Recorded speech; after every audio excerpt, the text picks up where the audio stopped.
Hello बच्चों, आज मैं आपको आपके पाठ्य पुस्तक बसंत भाग 2 के गद्य खंड का पाठ 1 नेताजी का चश्मा पढ़ा रही हूँ। इसके लेखक स्वयं प्रकाश जी हैं। हिंदी के प्रसिद्ध कहानीकार स्वयं प्रकाश जी का जन्म इंदौर मध्य प्रदेश में सन 1947 को हुआ।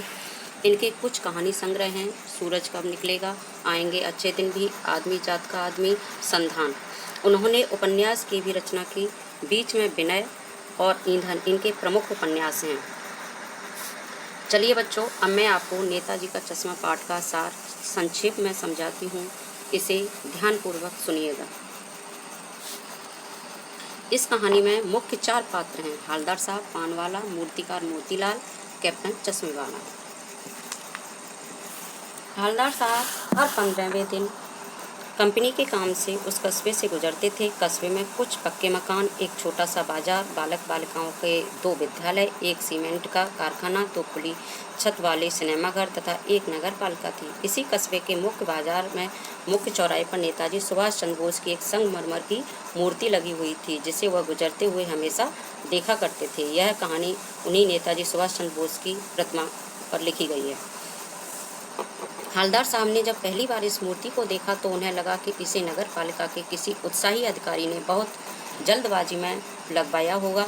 हो सकता है कि मूर्ति को बनवाने में काफ़ी समय पत्र व्यवहार आदि में लग गया होगा और बाद में कस्बे के इकलौते हाई स्कूल के ड्राइंग मास्टर को यह कार्य सौंप दिया गया होगा, जिन्होंने इस कार्य को महीने भर में पूरा करने का विश्वास दिलाया होगा। मूर्ति संगमरमर की बनी थी और उसकी विशेषता यह थी कि उसका चश्मा सचमुच का था। हवलदार साहब को मूर्ति बनाने वालों का यह नया विचार बहुत पसंद आया। हवलदार साहब जब अगली बार वहां से गुजरे तो उन्हें यह देखकर आश्चर्य हुआ कि इस बार नेताजी की मूर्ति पर दूसरा चश्मा लगा हुआ था। हवलदार साहब ने पान वाले से इसका कारण पूछा। उसने बताया कि कैप्टन इन चश्मों को बदलता रहता है। हवलदार साहब ने सोचा कि कैप्टन कोई भूतपूर्व सैनिक या नेताजी का कि आज़ाद हिंद फौज का सिपाही होगा। इस संबंध में पूछने पर पान वाले ने मजाक बनाते हुए कहा कि वह लंगड़ा क्या जाएगा फौज में।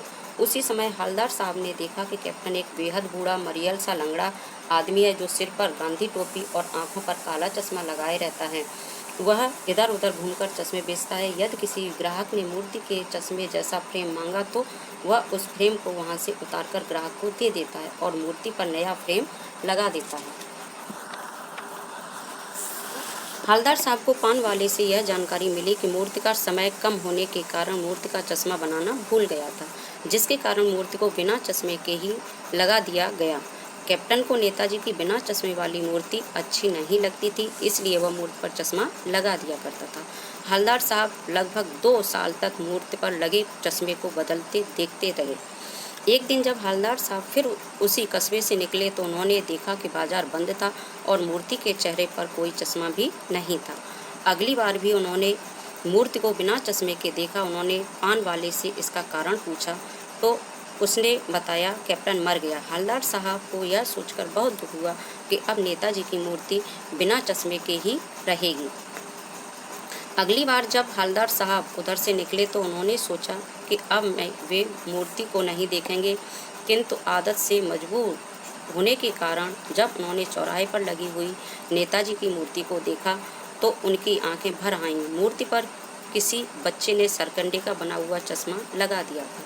हवलदार साहब बहुत भावुक हो उठे कि बड़ों के साथ बच्चों में भी अर्थात प्रत्येक नागरिक में देशभक्ति की भावना विद्यमान है। धन्यवाद बच्चों। मुझे उम्मीद है आपको यह पाठ समझ में आ गया होगा।